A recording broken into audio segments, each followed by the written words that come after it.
আসসালামু আলাইকুম। আমি আছি শেখ ফরিদ সিঙ্গাপুর থেকে। সবাইকে জানাই পবিত্র মাহে রমজান শেষে ঈদ উল ফিতরের শুভেচ্ছা ও অভিনন্দন। ঈদ মোবারক। তো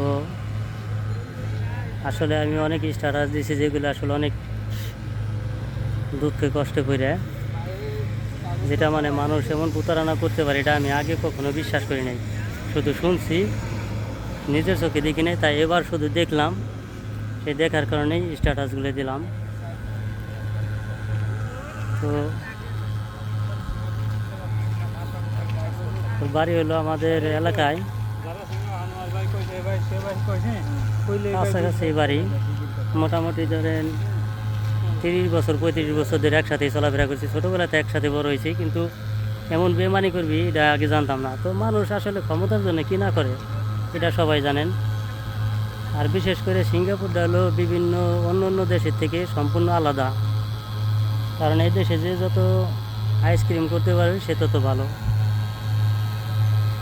তো যদি মনে করেন যে একটা সুপারভাইজারের দায়িত্ব পায় একটা বাংলায়, তাহলে সাধারণ ওয়ার্কাররা যদি টয়লেটে যায়, মানে ওই সুপারভাইজার যার পছন্দ করবি না, যাকে সে যতই কাজ ভালো করুক তারে পছন্দ কোনোদিনও করবি না। তার নামে শুধু কমপ্লেন দিবে এবং বলবে যে বসের কাছে প্রতিনিয়ত কমপ্লেন করি, বস ওর পাতে গন্ধ, বস ও টয়লেটে গেলে গন্ধ, আমাদের কষ্ট হয়ে থাকা, আমরা থাকতে পারি না। তো এই সব বিষয় আসলে যখন কিছু না পাবে কমপ্লেন করার, তখন এগুলো নিয়ে কমপ্লেন করবে। তারা এই ধরনের কিছু লোক আছে সবসময় কমপ্লেন করে নিজেকে নিজের মানে মান সম্মান বাড়ানোর চেষ্টা করে। তো কাজ একটু কম হলে পরে, মানে একটু খারাপ হলে, তখন বলে যে কোম্পানির মান সম্মান শেষ, আমারও মান সম্মান শেষ। মানে এদিকে যদি বিবেচনা করে, এবং এই সব লোক দেখেন যে মানুষের রিজিকের উপরে থাবা মারে। কীভাবে থাবা মারে? মানুষের ভুল ত্রুটি সবারই কাজকর্মে হয়, তাই বলে ভুল হলে যে তাকে বের করে দেওয়া লাগবে, বসের কাছে কমপ্লেন দেওয়া লাগবে, কোন ধরনের অমানবিক কাজকর্ম? এটা কোনো মানুষের কাজকর্ম হলো? আসলে আমরা বাঙালি জাতি এমনই একটা জাতি, শিয়াল কুকুরের সাথে বেড়ে ওঠা এক জাতি, যে শিয়াল কুকুরের আচরণটা এখনও আমাদের মাঝে রয়ে গেছে। এটা আমরা ইচ্ছে করলেও ছাড়তে পারি না, কারণ আমরা অন্যের ক্ষতি করতে করতে অভ্যস্ত হয়ে গেছি। এখন অন্যের ক্ষতি না করলে আমাদের আর ভালো লাগে না, এটা আমাদের এখন মেন সাবজেক্ট হয়ে গেছে। এগুলো আমাদের মূল নীতি হয়ে গেছে এখন বাঙালি জাতির জন্য।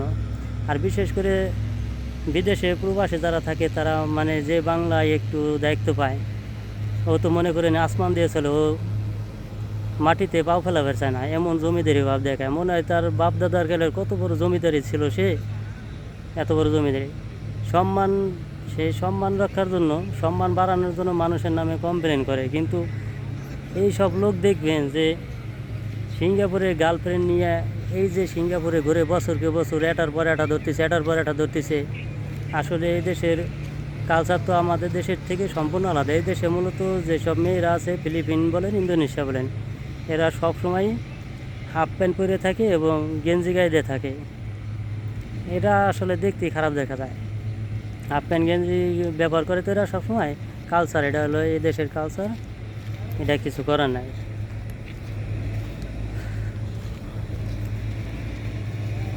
তো আপনি যখন এই ধরনের লোক নিয়ে চলাফেরা করবেন, মার্কেটে, মাঠে ঘাটে, মার্কেটে, শপিং মলে যাবেন, হাজার হাজার মানুষের ভিড়ে। তো সিঙ্গাপুরেতে আসলে মোটামুটি মানুষের অভাব নাই, বাঙালিরা।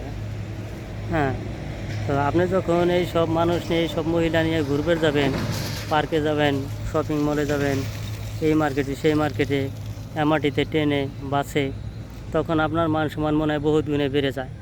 তখন এটা নিয়ে তারা গর্ববোধ করে, ঠিক আছে, তারা গর্ববোধ করে এবং ছবি তুলে দেয়। তাই এত গর্ববোধ করে, মানে এত সম্মান বাড়ে। এইদিকে কাজ একটু খারাপ হলে তাদের মান সম্মান যায়, অথচ অন্য অন্য দেশের হাফ প্যান্ট পরা মেয়ে নিয়ে ঘুরলে তাদের মান সম্মান আরও বাড়ে। কী বলবেন? বিয়ে করে নাই, অবৈধভাবে সম্পর্ক চালাই যাইতেছে, বছরকে বছর, প্রতি বছরকে বছর একটা না একটা চেঞ্জ করতেছে। তারপর অবশেষে দেখেন যে বিয়ে করে নাই, অথচ বিয়ে করার আগে তাদের বাচ্চা হবে। সেই বিষয় নিয়ে তারা মালয়েশিয়া যায় ট্রিটমেন্ট করে আসে। মানে সিঙ্গাপুরে তো এটার কোনো ট্রিটমেন্টের জায়গা নাই, মূলত ট্রিটমেন্ট করতে গেলে সমস্যা আছে, ধরা খাবে। সেই জন্য মালয়েশিয়া যাওয়া লাগে। তো মালয়েশিয়া যায় ট্রিটমেন্ট করে আসে, সেগুলো আবার এসে মানুষের কাছে গল্প করে আবার সে আনন্দ বোধ করে, ঠিক আছে। গল্প করে সে আনন্দ বোধ করে এবং সম্মান মানে মনে হয় যে তার বহুত গুণে সম্মান বেড়ে গেছে। এগুলো আসলে কোন ধরনের মন মানসিকতার মানুষ, কত নিচু মন মানসিকতার মানুষ, এরা মানুষ নাকি এরা জানোয়ার আপনারা বলেন। কারণ যে যাই করুক সেটা আসলে পাবলিক প্লেসে প্রকাশ করা উচিত না।